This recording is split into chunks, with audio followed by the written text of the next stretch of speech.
Hi, and welcome back to Brentwood Stories. In an interesting turn of fate, the next guest for our quarantine conversation series was suggested to us by a guest from the first episode. Edras Hidalgo is a Red Cross volunteer who works alongside Celia Vollmer in providing outreach to the Brentwood community. He shares his unique perspective on providing outreach during the COVID-19 quarantine and a little about what inspired him to become a Red Cross volunteer. Enjoy! My name is Edras Hidalgo. I work for a dealership, and beside that, I'm a Red Cross volunteer to respond in the middle of the night to any kind of disaster response, like a fire, so any other situations. I see. So your experience working at the Red Cross, has there been a huge change in that since the COVID-19 quarantine? Correct. When this virus just started, like back to March, before that, we were able to go to the client in the middle of the situation and support them. Sometimes they even ask for a hug. We can hug them, or we give you some encourage word. And besides the basic tasks we do, like putting in a hotel or give you some blankets or something like that. But according to the need the people has, we approach them. Obviously, we have more staff doing different things, like nurses or social workers who can do after for psychology, they can help with the mental support and other stuff. But during the transaction, we help them put in a hotel or do something else. Before, we were able to give it a little more encouraged work and stuff like that. But since COVID started, now we got to follow a guideline to protect them and protect us. Sometimes we barely see them from distance. We just drop off stuff on the mailbox or the door, or we talk by phone, even we see next to us. But this is a lot of lack of contact. Now we cannot get close to them, and the people in the need, they kind of feel the need to feel the support a little bit more. Mm. If I give you an example, yes. We went to a fire for a single mother with a child who was 7 years old. This young girl living in a basement, her little room were on fire. She was sleeping. The son helped her to wake her up, and between both of them, tried to mitigate the fire. She gets some burns in the hand, and one of the hand, and burns in one of the legs. So when I get the phone call, I went to help. I just were allowed to give it to the car she can go and sleep somewhere else. See. It was, you feel like you help, but at the same time, you feel you didn't complete the task because you see they struggle. But you got to follow the guidelines. You got to respect that. That's still getting hard for us as a Red Cross volunteer. From the people that you work with helping out via the Red Cross, do you feel like their entire story is being told? Do you think that there is anything due to their living situations that means that they're not getting the same kind of help that they should be getting during quarantine? As a Red Cross, we find all the way to support them to the community, because even the library couldn't help them and get some school stuff to entertain the kid in those times when they were trapped inside the house. So we find a way and sources to help them, but it's really they can't get the 100% of the support they used to have before COVID. That is an statement for me. Unfortunately, a lot of people struggle with more need, but we are hands tied. We cannot just go and help them. We got to follow the guidelines. It sounds like this has been hard for you. Has this been hard for a lot of your colleagues? Has there been any sort of measures that you've taken, maybe some sort of structures that you've developed within the Red Cross to help deal with this kind of emotional toll that this might be taking? Yeah, and besides that, also in my own family, because my wife worked for a nursing home, and she was in the middle of the more infested area, people die in that place. So when Red Cross asks me if I'm able to go, and every day they text me or they ask me by phone, are you being surrounded with somebody who work with people or is around with people who is infected for the virus? So, but that time I was giving hard time because until we didn't know in my wife's job people were infected. I can say yes, but then I couldn't respond 100% because sometimes I feel I gotta tell what it is, and then the nursing home I get in, people dying, so I can respond. So then I see the need, but I cannot go because even if I have not the virus, I have to fight the guidelines. So I say, if you being allowed around to somebody who is exposed to the virus, you cannot respond. So somehow I couldn't respond, even if I never get the virus, because I have to find the guidelines. So, and at the same time, my wife was worried because she said, I'm taking all the precautions, but how about you? If you go and respond and help people at the house, are you gonna get in contact with them? I say no, but at the same time, you never know when somebody can be contagious and Yeah, that's true.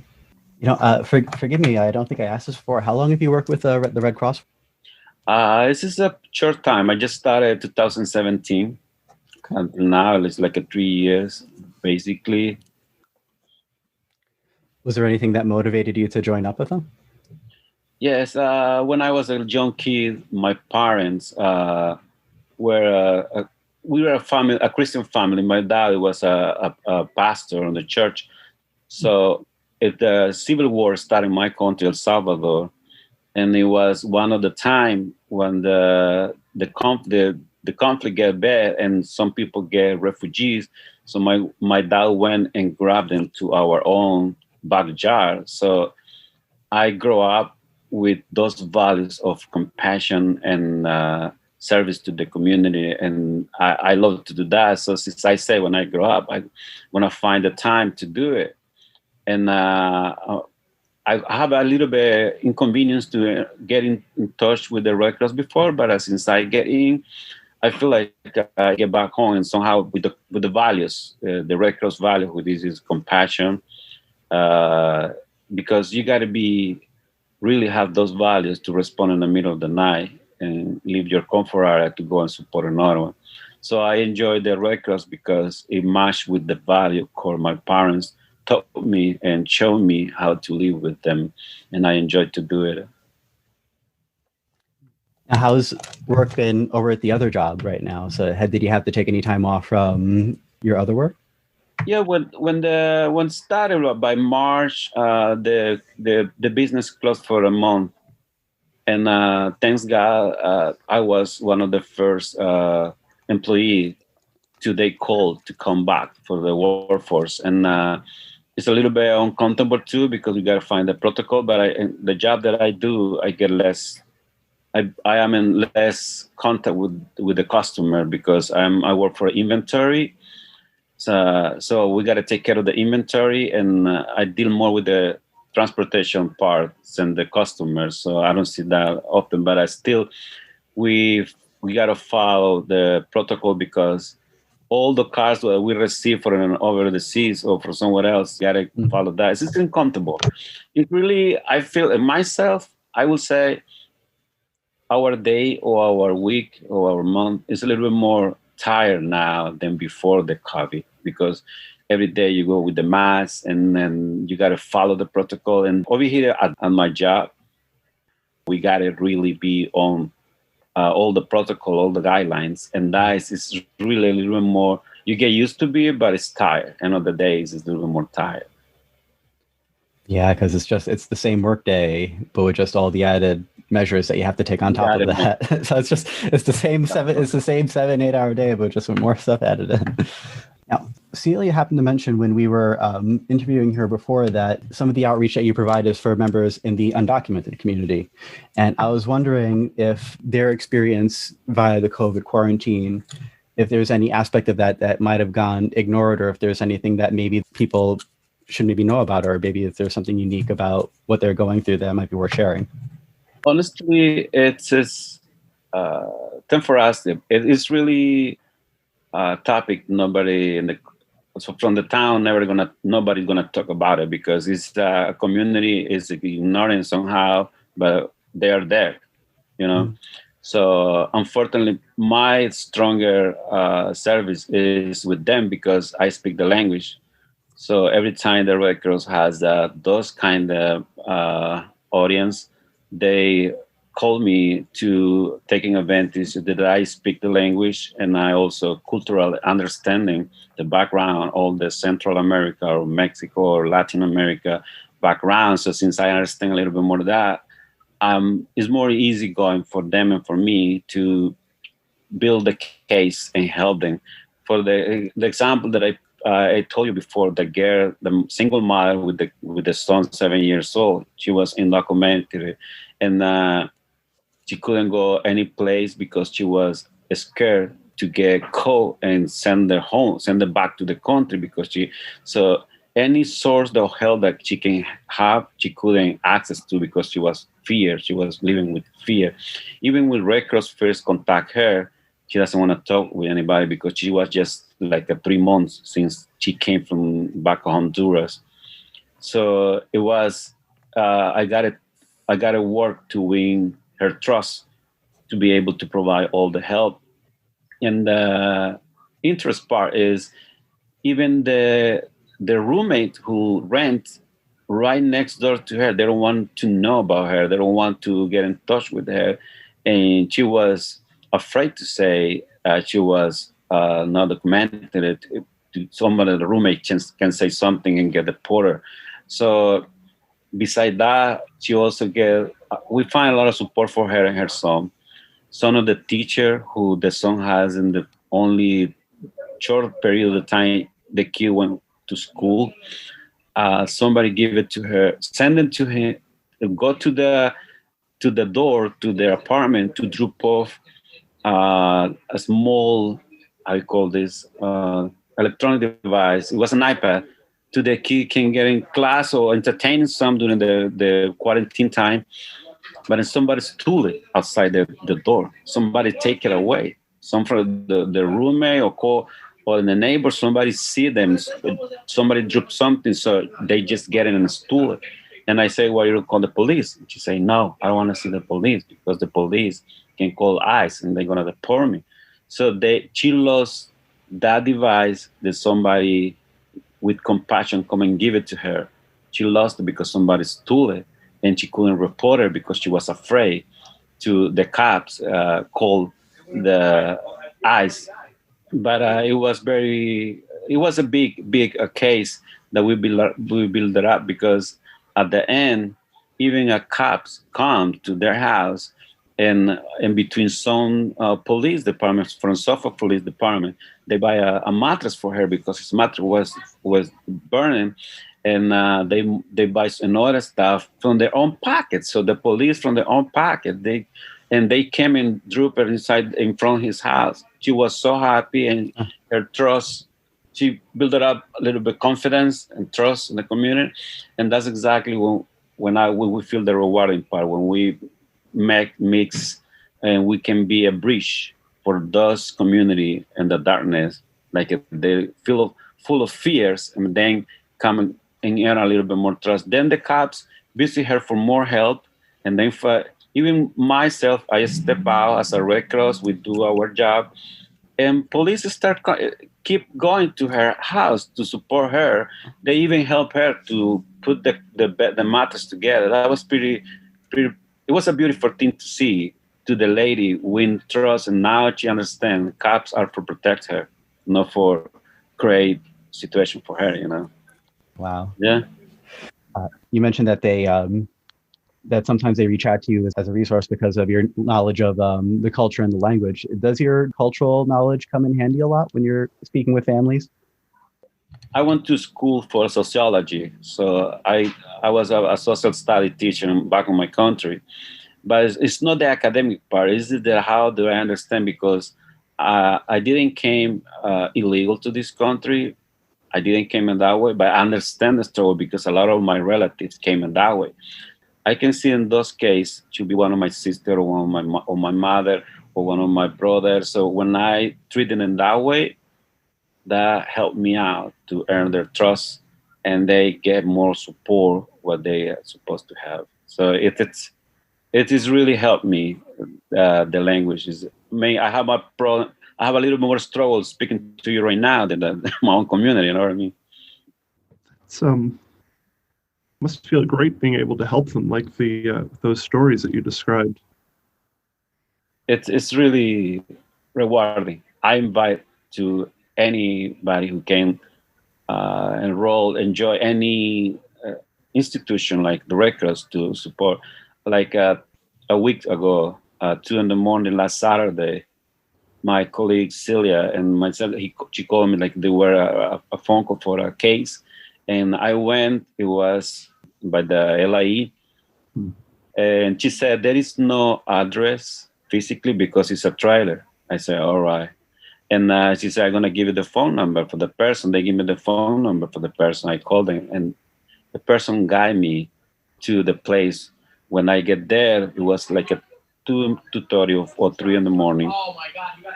I see like a 60 years old man, like a white. I would describe it, no, in the racial way, not the description. White man with his wife next to his truck. They were parking right in front of the trailer, just get burned completed. And as soon as I get there, he saw me, and I understand because he was expecting somebody else to know a Latino face. She was very white. She wasn't expecting a Latino face go and help in the middle of the night. She said, "You are Red Cross to come in to help me?" Yes. I said, and he tested me like he challenged me. He said, "What do you see in front of you there?" It was a trailer. It was destroyed for the fire. And I see ahead, and I say, with all respect, what I see is your home was taken away for the fire, and I feel so bad for that.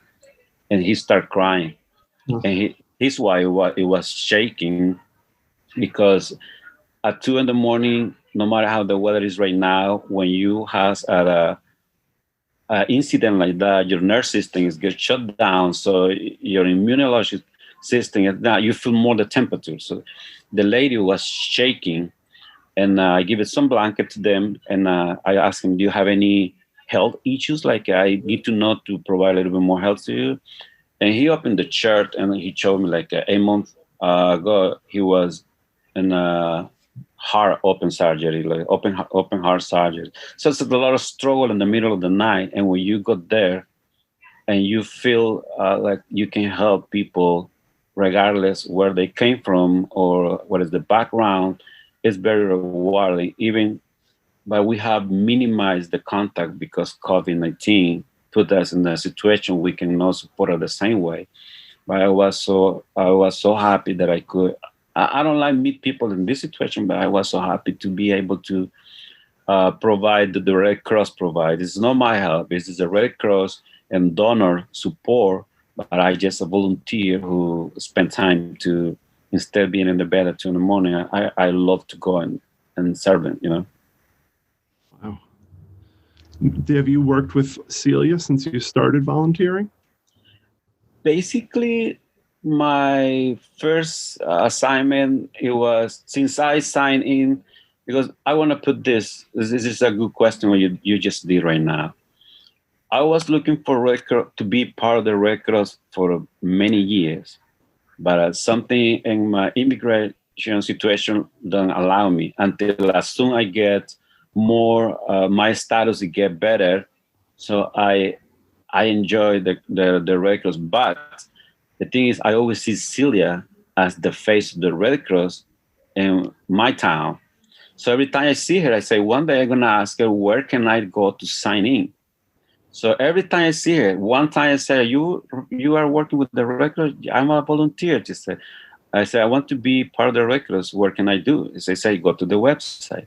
So Celia, it was the link for me, it was the bridge that I get into Red Cross. Since then, most of our response together, we respond together. She has experience like 13 years. I learned a lot from her, but she saw how open heart I was and how I was desperately for help, and she guided me in the first steps.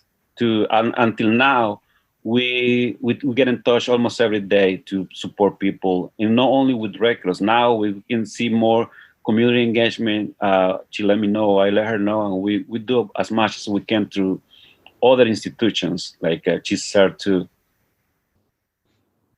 That's great. So you actually saw her and knew of Celia before you got into the Red Cross, and you knew she represented it to you. Yeah, I see it in the newsday. So I see it, or I don't know where did I see her wearing the vest, and I say, finally, I see somebody physically to represent the Red Cross, and I can go in. Because you cannot see Red Cross easily besides a volunteer. This is serving in some place, you know? Yeah, and she's been such a good representative for the Red Cross, I think. I think a lot of people, when they see Celia, they see her as someone who knows so many people in the community and brings the Red Cross is a great organization, but maybe an even more positive image to it. Honestly, Celia as a Red Cross is a big example and a model to follow, but her own style of serving the community through the library, you have no idea the impact it has on the people. Even when Red Cross has a lot of respect for the Brentwood Library, because this is a lot of activities and only activities and a lot of sources from the library, like Red Cross has been taking advantage and somehow, even myself. So I go in my chief when this is the time from the 13 to the 20 that I need to formally, I'm on call.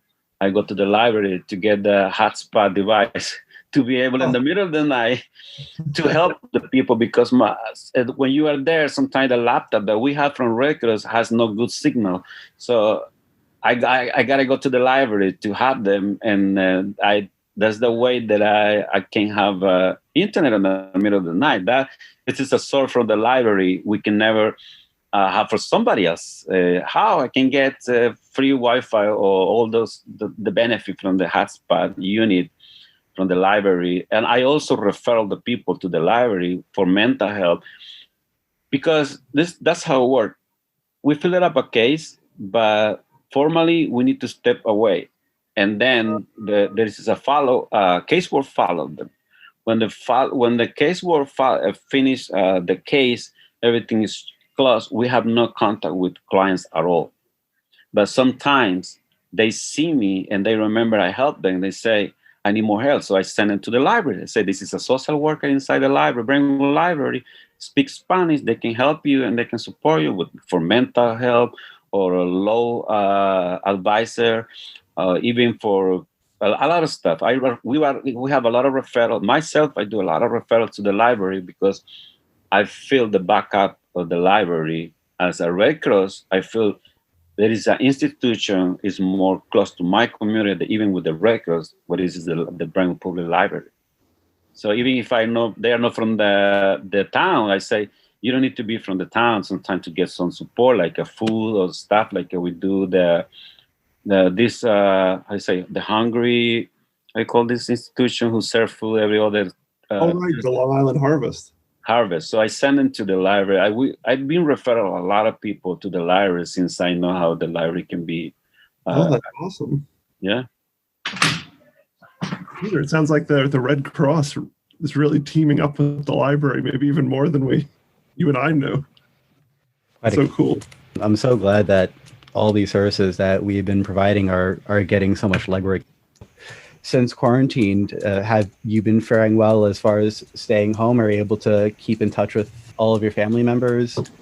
I think in my case, I'm still a little bit, some stressed because my wife worked for the nursing home. So she's still, and somehow I got to take care of myself because I don't want her transport. I don't want to be a focus of contagion from the virus to the nursing home, but at the same time, I don't want the nursing home bring the virus to my house. You know what I mean?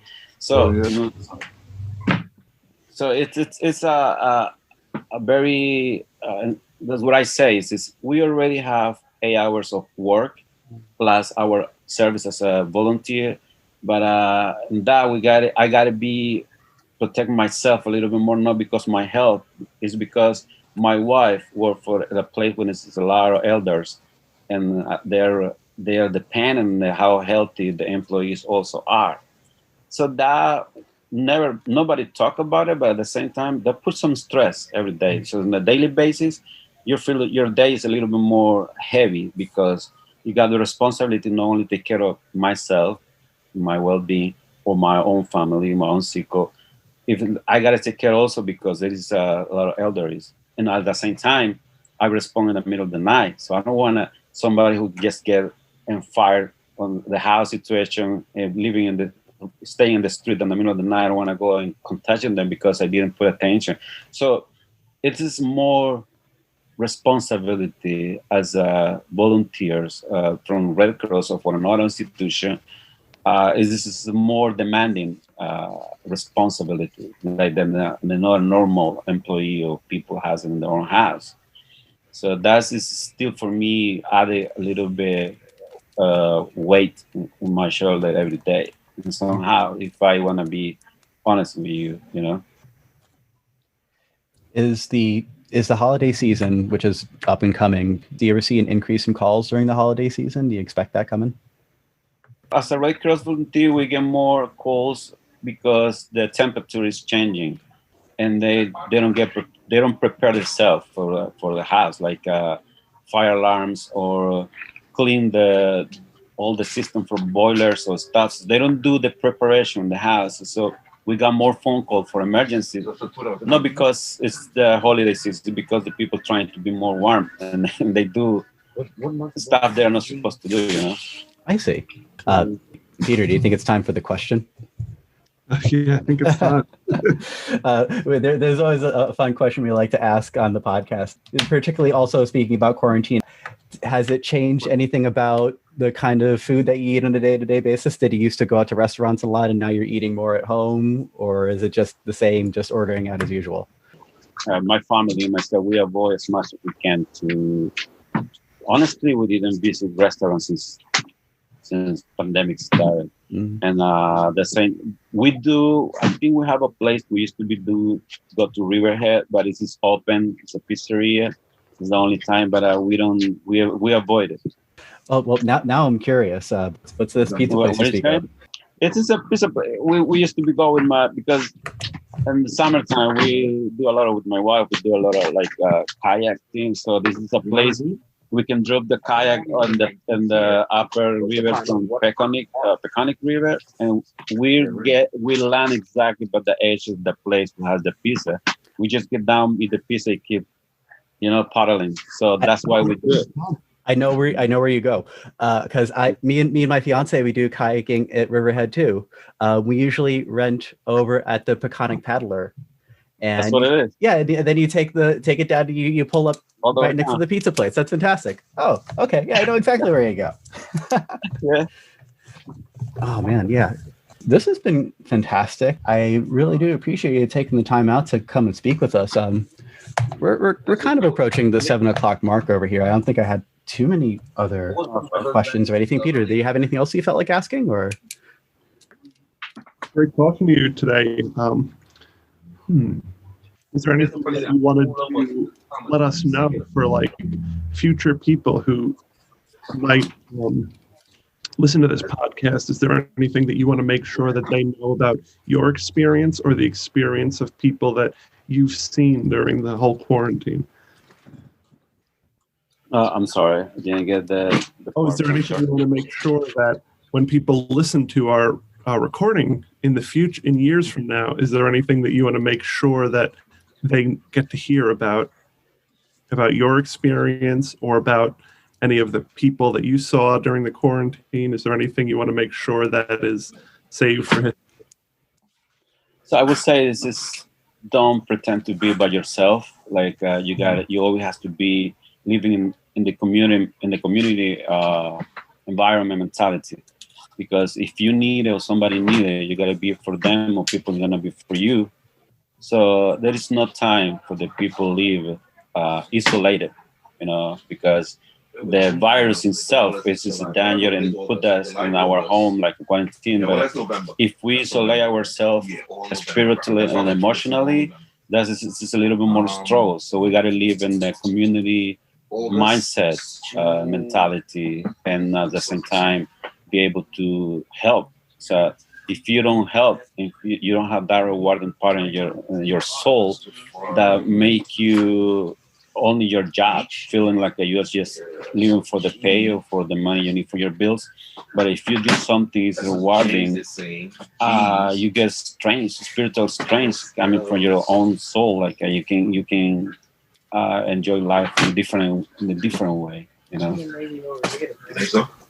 Because look, very profound. I think that must be very true, because so many people, even when they didn't become sick during this whole thing, they were saying how the quarantine and not being a part of the community really hurt them so much, and they wanted to have that sense of connection and meaning. Mm-hmm. It is at the end, no matter if this is through, I say, virtual, like we're doing right now. I didn't have the chance to meet you before, but I meet you like the Zoom. You don't need to be in big meetings to be part of the community, but you have to get the desire in your heart.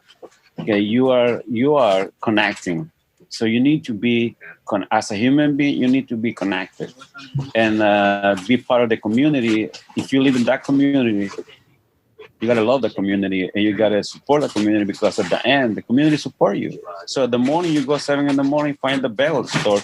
So you live in that community, you know. In the afternoon you go to the mail to see if this is something is new for you or your P box or something.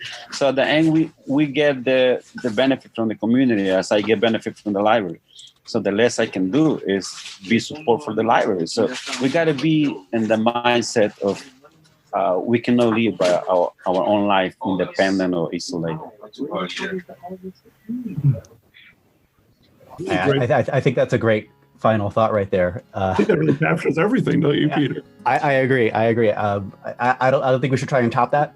So let's wrap things up over here. Edras, thank you so much for joining us this evening. I really appreciate it. It's a pleasure to meet you. Good evening, everybody. Blessed for your families. Thank you so much. You take care now. Many thanks again to Edras for taking the time out of his day to join us. With all of the wonderful guests we have spoken with, these episodes can take some time before they are released. Thank you to all of our listeners for their continued support, and thank you as always to the Brentwood Historical Society for making this podcast possible. We here at the Brentwood Public Library wish you a happy and healthy 2021.